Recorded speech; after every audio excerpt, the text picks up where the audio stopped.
Bonjour à tous. Bonjour, Monsieur Bonjour. Blanquer, merci d'être avec nous ce matin. Quel est l'état d'esprit qui règne autour d'Emmanuel Macron, dont vous êtes devenu l'un des porte-parole à l'occasion de cette campagne? Est-ce qu'il y a de la confiance ou est-ce qu'il y a une prudence à 9 jours du second tour? On est surtout concentré sur l'objectif et donc il faut être à la fois serein et je dirais méthodique puisque rien n'est jamais gagné d'avance. Donc on est au travail et à l'écoute. Emmanuel Macron dit qu'il n'y a pas de front républicain contre Marine Le Pen, face à laquelle il est opposé. Mais quand on voit deux anciens présidents de la République, Nicolas Sarkozy et depuis hier François Hollande, qui prennent ouvertement position pour lui, le président du Sénat, 4 candidats du premier tour, si ce n'est pas un front républicain, ça y ressemble quand même beaucoup. Mais ce qui est certain, c'est qu'il y a une convergence de tous ceux qui souhaitent que la République aille dans la bonne direction. Et on voit qu'évidemment, ça transcende le clivage gauche-droite. Donc après, on peut donner le nom que l'on veut à ça. Mais c'est vrai qu'il y a une convergence des personnes qui savent qu'il vaut mieux aller vers Emmanuel Macron pour le futur de la France que vers Marine Le Pen et l'aventure, dans le pire sens du terme, que ça représente. Vous considérez, vous, Monsieur Blanquer, qu'avavec Marine Le Pen, la République serait menacée? J'essaie de ne pas utiliser de trop grands mots, mais en tout cas, je viens d'utiliser le mot aventure. Et c'est l'aventure dans le pire sens du terme que nous pouvons avoir. D'abord parce que les mesures ne sont pas financées, le programme n'est pas cohérent. C'est une addition de choses qui, depuis d'ailleurs plusieurs années, pas seulement pendant cette campagne, sont des additions de démagogie. Marine Le Pen, elle a toujours été contre ce que fait le gouvernement, quoi qu'il arrive. Donc, à la fin, ça ne crée pas de la cohérence. Et deuxièmement, elle a additionné des choses qui sont faites pour séduire des secteurs. Donc, cette addition-là ne donne pas quelque chose de faisable pour la France. Au bout de quelques mois, on s'en rendrait compte. Mais est-ce qu'on ne continue pas, vous ne le faites pas ce matin, mais certains de vos collègues le font, à jouer sur la peur des Français? On voit que l'hypothèse d'une victoire de Marine Le Pen inquiète beaucoup moins qu'il y a 5 ans, et pourtant, beaucoup de vos partisans disent c'est Emmanuel Macron ou le chaos. Est-ce que vous entendez ce discours? Et est-ce qu'il est surtout fructueux pour vous? En tout cas, je n'ai jamais été sur ce registre. Ce qui m'importe d'abord, c'est de dire les choses comme elles sont, calmement. Donc, elle est d'extrême droite, c'est un fait, autant sa trajectoire que certains des éléments de son programme le montrent. Une fois qu'on a dit ça, c'est pas suffisant. Il faut tout simplement dire ce que ce serait si elle était au pouvoir, mais surtout, et c'est encore plus important, dire ce que ce sera quand nous serons, si possible, dans un deuxième quinquennat, parce qu'il y a beaucoup de perspectives qui sont belles. Donc, en effet, je suis d'accord avec vous. Il ne faut pas simplement être sur le registre de la peur. Et d'ailleurs, l'ADN d'Emmanuel Macron, c'était déjà le cas en 2017, ça allait en 2022. C'est de dire qu'en politique, le but, c'est pas d'appuyer sur les peurs ou sur les fractures de la société, mais au contraire sur ce qui nous unit, sur la bienveillance dont on a tellement besoin, moins de nervosité, plus de nuances.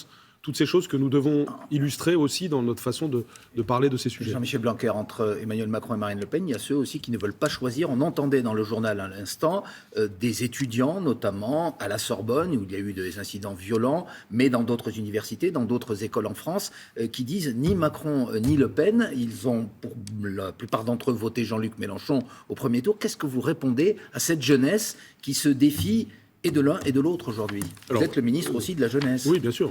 Je rencontre des jeunes, ils sont évidemment divers. Il peut y en avoir comme cela. Une majorité a voté Jean-Luc Mélenchon, vous en êtes conscient? Dans ceux qu'on a pu voir ces derniers jours, parfois certains sont très radicalisés. Et c'est un jeu dangereux de leur part, me semble-t-il, que de dire que Macron et Le Pen, ce serait la même chose. Chacun sait que ça n'est pas vrai. Une bonne partie de la jeunesse, elle a surtout des aspirations positives, notamment pour l'écologie. Donc, notre grand message, c'est qu'il y a des aspects très importants du bilan écologique d'Emmanuel Macron. Dans mon domaine, c'est le cas, par exemple. Regardez, nous avons aujourd'hui 250 000 éco-délégués parmi nos élèves. Ça n'existait pas en 2017. C'est-à-dire des adolescents, des jeunes, qui, au quotidien, sont mobilisés pour des sujets comme la cantine à circuit court, faire un potager dans l'école, nettoyer la forêt à côté, des choses très concrètes autour de l'écologie. C'est un exemple parmi d'autres. Au titre du plan de relance, on a fait la rénovation thermique des établissements. C'est pas des choses qui se voient aujourd'hui. Sur l'image que vous renvoyez, ces jeunes, ils ne disent pas que Marine Le Pen et Emmanuel Macron, c'est la même chose, mais ils voient en votre candidat quelqu'un qui est animé, qui est poussé par les puissances de l'argent, quelqu'un qui ne fait pas de social. Est-ce que vous entendez ces répliques et ce mouvement qui se dresse contre vous, même s'ils n'adhèrent pas à Marine Le Pen? Non, il faut bien sûr que nous écoutons et que nous entendons. Après, on n'est pas obligé non plus d'intégrer tout ce que tous nos adversaires disent sur tous les sujets. Il y a aussi, nous avons dans la jeunesse de solides soutiens. Vous savez, je suis souvent avec des jeunes. C'était le cas encore hier dans la rue. Cette colère des étudiants, elle ne vous inquiète pas? Non, je pense que ce qui est au-delà de cette colère et au-delà de l'enjeu politique, moi, ce qui m'importe, c'est qu'on donne un avenir à la jeunesse.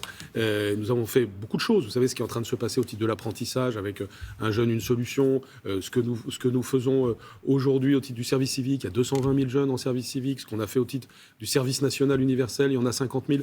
À chaque fois, c'est des perspectives d'engagement positif que nous avons dressées. Mais est-ce qu'il faut éventuellement infléchir le programme du candidat Macron? Lui-même dit qu'il est prêt à le faire. On le voit par exemple sur la retraite à 65 ans, mais sur les projets éducatifs que vous avez portés pendant 5 ans. Est-ce que l'autonomie que vous réclamez, et que vous souhaitez qu'il y en ait plus dans les établissements, il faut forcément le faire si ça heurte notamment les enseignants? Alors, c'est encore peut-être un autre sujet, mais ce qui est certain, c'est qu'il faut 10 ans pour réformer le système éducatif, et nous avons fait une moitié du chemin. Beaucoup de choses ont été faites. Si vous prenez l'école primaire, par exemple, à l'école primaire de 2017 à 2022, le niveau des élèves a augmenté. Nous avons créé des postes, alors qu'il y avait d'ailleurs moins d'élèves. On a pu faire le dédoublement des classes. C'est 350 000 enfants par an qui en bénéficient. On a fait évoluer la pédagogie avec le plan français, le plan mathématique. Ce qui fait qu'aujourd'hui, en 2022, je suis en mesure de vous dire, parce que c'est démontré par des évaluations, qu'en français et en mathématiques, les enfants qui en ce moment terminent l'école primaire sont à un meilleur niveau que les mêmes il y a 5 ans, que d'autres enfants il y a 5 ans. C'est énorme quand on pense qu'on a traversé la crise Covid, que nous sommes aussi le pays qui a maintenu les écoles ouvertes quand ça n'était pas le cas à l'étranger, et que Marine Le Pen préconisait exactement le contraire. Il faut bien voir. Si on avait eu Marine Le Pen, on aurait eu des dizaines de semaines de confinement scolaire, si vous reprenez ces déclarations. Et nous avons eu à nous battre beaucoup, ça a été difficile, mais on a réussi à maintenir cette école ouverte. Vous présentez comme si positif, si vertueux, les enseignants, qui sont quand même les premiers acteurs de ces réformes que vous avez mises en place, ne le reconnaissent pas. Beaucoup ont voté, eux aussi, comme les jeunes, Jean-Luc Mélenchon. Pourquoi, finalement, auprès d'eux, vous êtes parfois un ministre impopulaire?